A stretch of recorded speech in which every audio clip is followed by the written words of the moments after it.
2 লাখ ল'ৰা ছোৱালীক আত্মনিৰ্ভৰ অসম আঁচনিৰ জৰিয়তে অনুমোদন আৰু কেন্দ্ৰীয় চৰকাৰৰ বিভিন্ন পদত নিযুক্তি যোৱা 3টা বছৰ আৰু আহিবলগীয়া 1.5টা বছৰত আমাৰ অসমত 5 লাখ ল'ৰা ছোৱালীয়ে কৰ্ম সংস্থাপন লাভ কৰিব।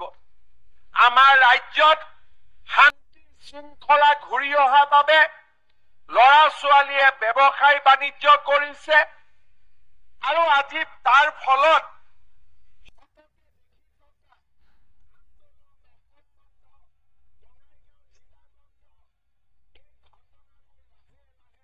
হৈছে।